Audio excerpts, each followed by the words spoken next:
Alright, good morning. I'm Bill Lockus, work with Icotics. I'm a retired law enforcement officer from Metro Nashville, Tennessee Police Department, where I spent 16 years of my career there working in an undercover capacity, working controlled substances as far as drugs and gangs. What we're going to cover today in this first video series is the history of opiates. Obviously, opiates and opioids have something that's tied in with everyone of every walk of life in today's society. But how did we actually get here? This is a journey into a series of one that tells us how we actually come to our current day epidemic. Starts off in the late 1960s. Our pill addicts, originally during the Vietnam type era, got hooked on heroin first due to the deployments in Southwest Asia and stuff. In the 90s through today, though, our heroin users now have the reverse of this. They're now hooked on pills first, which turns us into this spin with heroin, fentanyl, carfentanil, and everything else. And a lot of this starts with illicit marketing schemes from Purdue Pharma.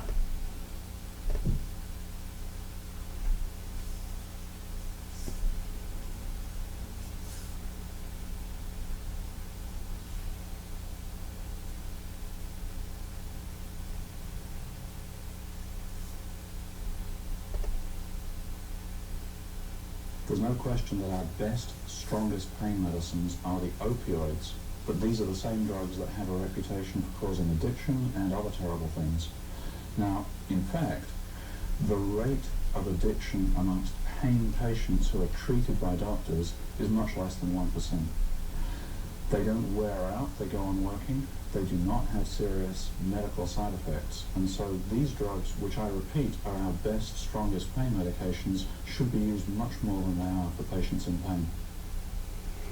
So, late 90s, Purdue Pharma starts an illicit marketing scheme essentially.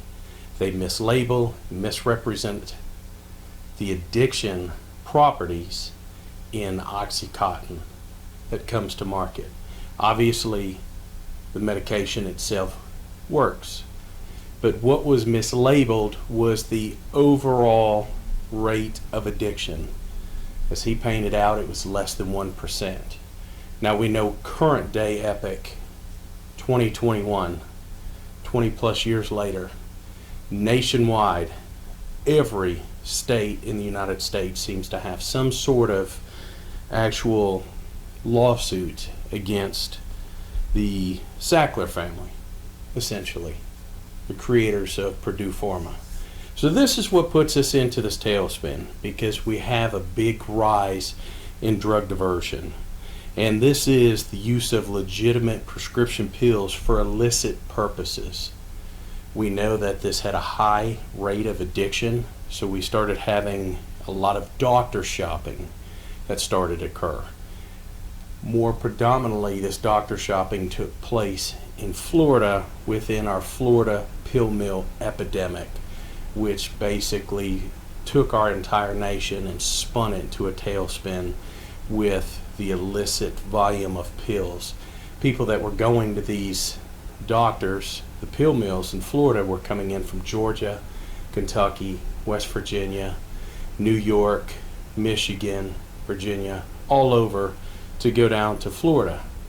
At the time, we didn't have any controlled substances monitoring databases or national drug diversion type databases in place. So it was basically an open air market. Somebody could show up to Florida, they could pick up the newspaper, they could see a pill mill, they could go in and pay cash, walk out with the prescription, go right across the street to a second pill mill, pay cash, get another prescription, go another block down the road, and hit a third clinic again that day. That threw our nation into a big volume of addiction. And just to show you how fast some of these pill mills started to fill up. In the background here, what you're going to see, this is an actual pill mill in Florida, in Ocasas, Florida. This is under DEA surveillance at the time this case has been cleared all the way around. But what you're going to see out on this side of the screen is managers start to come in. That's the office manager. The doctor and the office managers instructed all of their patients not to come onto the property until the office manager arrives at the location. That right there in itself should be a clue. At no point in time have I ever had a doctor, a physician at the doctors that I go to telling me, number one, you don't come on the property until my manager arrives at the location. Number two, when you come on the property, walk, don't run. Those are two clues right there. If you also look, you don't see anything in the background labeling doctor's office, the doctor's name, office hours, any kind of stuff. But once the actual office manager starts to come on scene, watch how fast and count how many patients show up.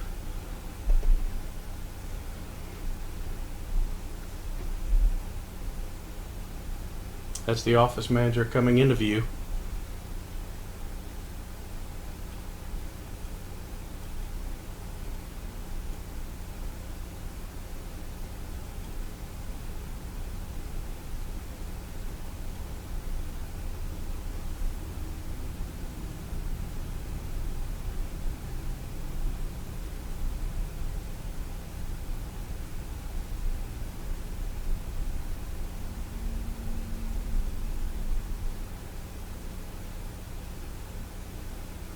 Obviously, this is the doctor pulling up there. Nice green sports car, double parking up front.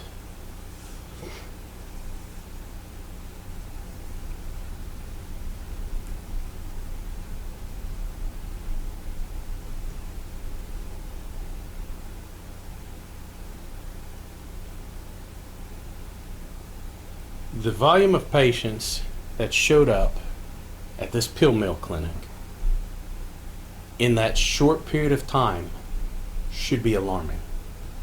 That shows us how fast this has transpired. Obviously, there's either a really good standard of care there, like patients go there and they get a foot rub while they get their physical examination or something, or we flat out have a dirty doctor. And I can tell you in this case, it was an actual dirty doctor and it was an illicit prescriber. 90% of the patients standing there were not even state residents.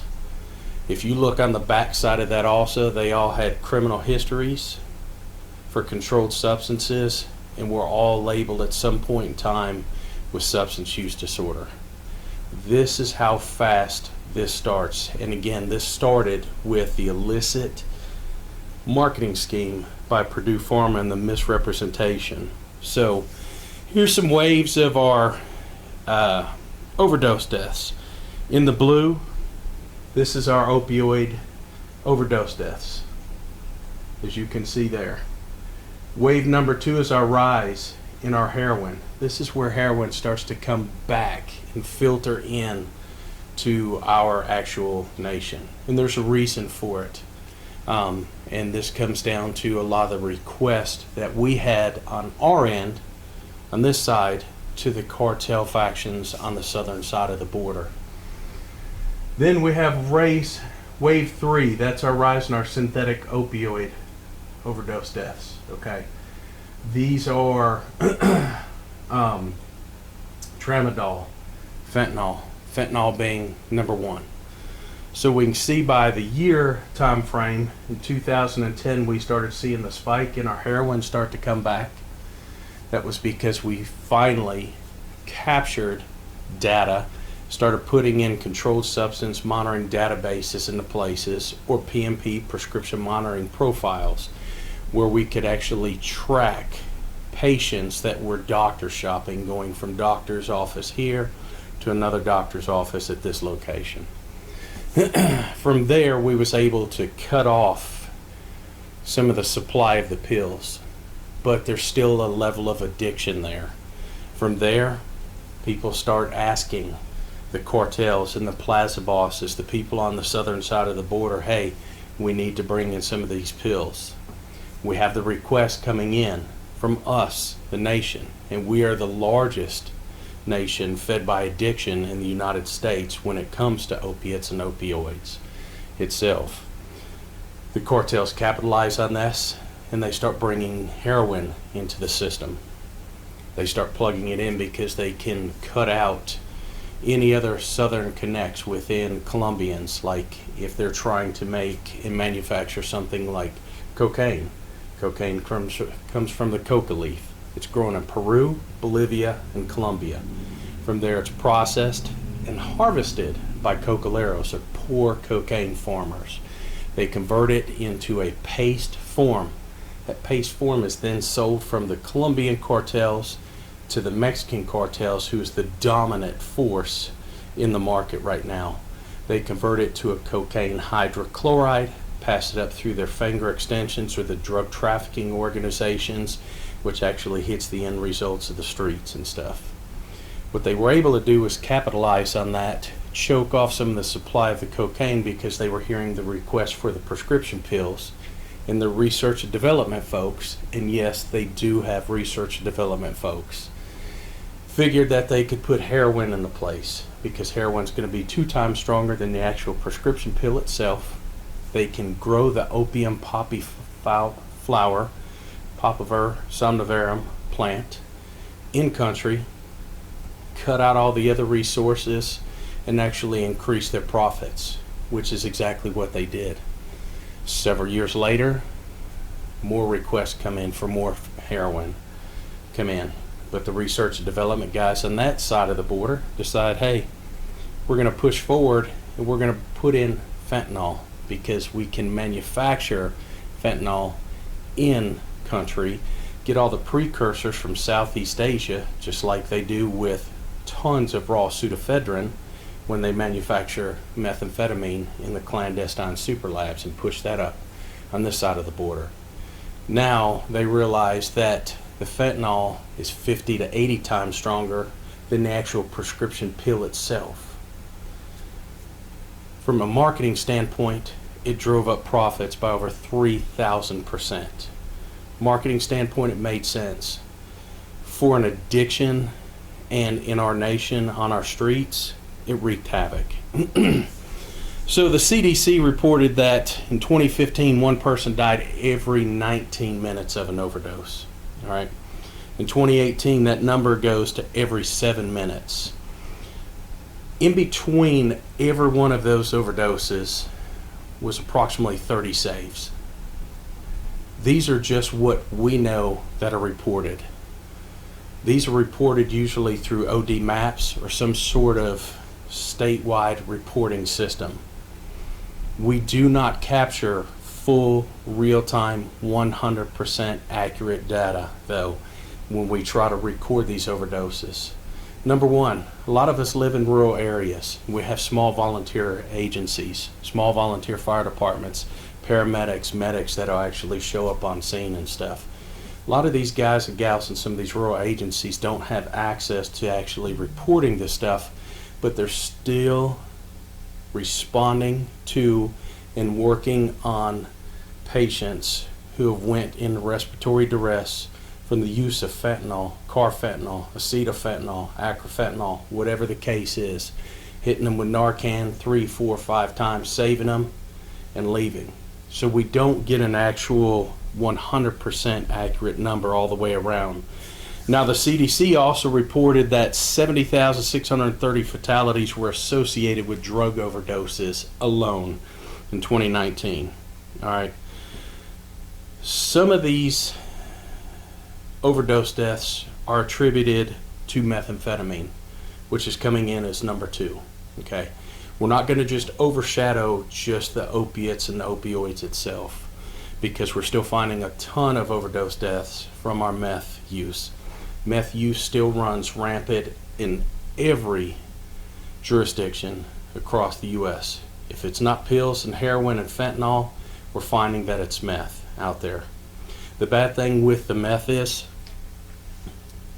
that we're finding concentrations of fentanyl in it. This is put in, again, via the southern side of the border, via the cartels that are feeding this poison here But this poison is here due to our request. And this request again started from our nation's illicit marketing scheme by Purdue Pharma. By the numbers, we've got 70,630 people died from drug overdose in 2019. We've got 50,000 people used heroin for the first time. 1.6 million people misused prescription pain relievers for the first time. We've got 48,006 deaths attributed to overdosing on synthetic opioids other than methadone. And this is in June, our 12-month period ending in June of 2020. Obviously, our numbers are going to be very skewed for 2020. Unless you've lived under a rock, we've had a thing called COVID that actually hit our world.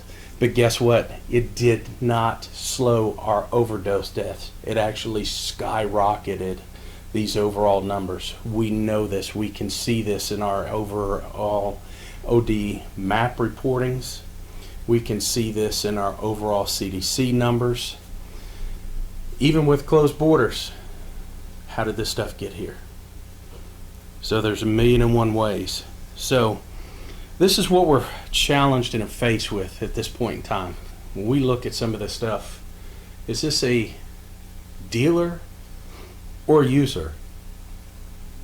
Number one, there's nothing illegal about you removing your prescription from your label from your bottles, okay? But if you're going into a house, say you're doing some sort of a home visit, if you're going to a family member's location that you suspect that's using and stuff, and you see this sitting out, especially when somebody's carrying their opiates or opioids close to them, meaning their prescription pill bottle. So when they leave from the living room and they go to the kitchen and they carry that bottle with them, okay, that should send a signal right there that something is going on. You start seeing this with mixed various cocktails, different pills and stuff inside of prescription pill bottles. We need to pay attention to these things. Okay, these are times to start asking family members, people that you may be monitoring, whether you're a substance abuse counselor, whether you're a probation or parole officer, whether you're an officer inside of a house, whether you're a paramedic responding to a scene, whether you're somebody working with DCS going in to do a home visit. You need to start discussing what is going on here, why the labels are removed, why there's mixes of pills, what type of prescriptions are these people on. Ask them straight out. Do you have a problem? Have you overdosed before in the past? Let them tell you the story. But these are good pieces of evidence to look at to understand that you may be dealing with somebody who has an issue. So even just at the pharmacy itself, this is a picture post-arrest of a lady who just left the doctor. She's selling pills to me in an undercover capacity. Just leaving the pharmacy, getting the prescription filled, literally walks out of St. Bethlehem Drugs. Meets me in the parking lot, does the deal. As she's opening up the purse, first thing I notice, she's on TennCare. And I sat down and thought, nope, we're not even going to continue this case along. I just went on ahead and gave a quick takedown signal for everybody to come in, going ahead and arrest her in a place. This is how fast this stuff takes place. She's on TennCare, she's addicted, she's admitted to selling her pills to support her habit. She was doctor shopping, she was seeing multiple different doctors throughout there. But this all started like anything else. Typical sad story. Was in a car wreck, got hurt, had pills, had to take pills for a little while and stuff. Doctor stopped giving me the pills. I still had pain. I really liked and needed the pills, so I started going to different doctors and I started giving them vague symptoms that were hard for them to diagnose, like chronic back pain. Pain itself is subjective. especially when we're talking about chronic back pain and stuff like that. She admitted this during the entire time. So we do get information from this from cartel factions. Again, I talked about cocaine cycle, how it comes in from Peru, Bolivia, Colombia, hosted, converted by cocaleros, converted into the cocaine into a cocaine paste, sold to the Mexican cartels. Mexican cartels converted to a cocaine hydrochloride. It comes up here. But what happened was the request starts getting heard via the street dealers and traffickers. And again, cartel research and development people start putting heroin into place. And this comes from an Arellano Felix organization lieutenant, an actual cartel lieutenant who had been captured, got caught in cases out in California, flipped, worked for the government, gave a lot of information into the actual cartel organization itself, and now trains police. This is word for word from an actual cartel lieutenant how we got here. Their people started hearing the request for the pills from us. Their research and development folks started pumping heroin into there because it's 2 times stronger than the actual pills itself. Then cut out the middleman and actually increase their profits. So now we have this hitting our streets. We have it in various forms, whether it's powder, tar, whether it's in a chunk-like substance. And how fast is this stuff produced? Well, number one, white or tar or China heroin takes about 50 to 60 hours. And that's from the time they actually scrape the opium poppy plant. From the time it's ready to be injected is about 50 to 60 hours. Brown and tar heroin takes about 10 to 12 hours from the time they scrape it to the time it's already in a needle this side of the border. About 10 to 12 hours from what they call farm to arm. How is it packaged? You're going to find it in different types of packaging, from glass tin envelopes all the way to the little water balloons and stuff. The water balloons are usually signified by color. They'll show an amount. As you notice, 2 different colors, and they have 2 different sizes here. Those are gram amounts, and those are half-gram amounts. Inside of that water balloon, you'll find a plastic piece, square piece cut of like a shopping bag with a gram ball inside of there, and it's protected by the actual water balloon itself that helps it in transportation. You're going to find various pieces of paraphernalia. If you see this stuff out there, this is not a glass crack pipe. This is an actual heroin pipe. This is a new product that is out there that are folks are using. For our intravenous users, IV users, we're going to find syringes. We're going to find syringes all over the place. 99% of the time, they're not going to be in a sharps container. Keep that in mind as you're moving around in a house, doing any interviews, talking with folks, anything like that, because this is nothing but bloodborne pathogens. You have to protect yourself.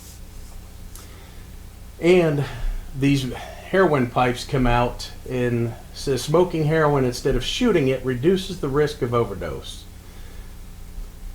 But it does not remove the risk fully of overdose. If this is fentanyl and they're smoking it, it does not reduce the risk by any means. If it is actual fentanyl that they are getting, they'll still go into that respiratory duress, whether they're smoking or shooting. But it comes with actual instructions, whether it's a slow burn or a dab type hit. And they'll actually, some of the harm coalition groups will actually hand this stuff out as part of harm reduction for folks to actually use while out there. This is pictures of just some post-arrest incidents of during investigations that I have come across. Here we've got scales. We have a meth pipe sitting here, and this was an overall heroin investigation. We've got Oxycontin pills sitting in here. We've got needles stuffed in a jacket pocket. We've got a whole bag of syringes stuffed in there. If I find one of these, there's going to be 2, there's going to be 3, there's going to be 4, there's going to be 5, they're going to be all over the place. This is something that's coming into place again. Be aware of this. We're finding a lot more firearms once again in our users. It started to die down just a little bit, but here this is concerning because that's a regular Glock size magazine, but now we have the extended 30-round clip. All right, that's a pretty serious situation. Some of this actually will do the work for you. In one of the cases, we were actually watching a distribution group operating in Nashville, Tennessee. The way they were operating was everybody would meet up at Lowe's or Home Depot or one of the big type Walmart parking lots early in the AM. They would wait for the distributors, the actual heroin sellers, to come in. The heroin guys, the distributors, who were operating out of Tepic, Nayarit, Mexico, and it was actual Cartel Jalisco New Generation, or CJNG folks, that was operating from the southern side of the border and running their dealers here. We would catch the cars that would start stacking up in the parking lot. You could always tell those folks because they would be 3 to 4 deep inside of the vehicle. They would be parked farthest away from the actual business itself. Everyone in the car would be sitting there with hoodies on, hoodies pulled up, looking like they've got a nasty cold and stuff like that, even though it's already 85 degrees out. It's 90% humidity, and everybody's sitting there shivering in the car and stuff. A dealer, you could tell when everybody would get the phone calls because everybody'd start to sit up in their vehicles, and there would be, when I talk about vehicles, on average we would have 25 cars stacked and waiting with no less than 3 people in each vehicle that were heroin buyers at these locations. You could tell when they'd get the phone calls because everybody'd start perking up in their vehicles, they'd start pulling their hoodies down and stuff like that, and they knew the dealer was just a few minutes away.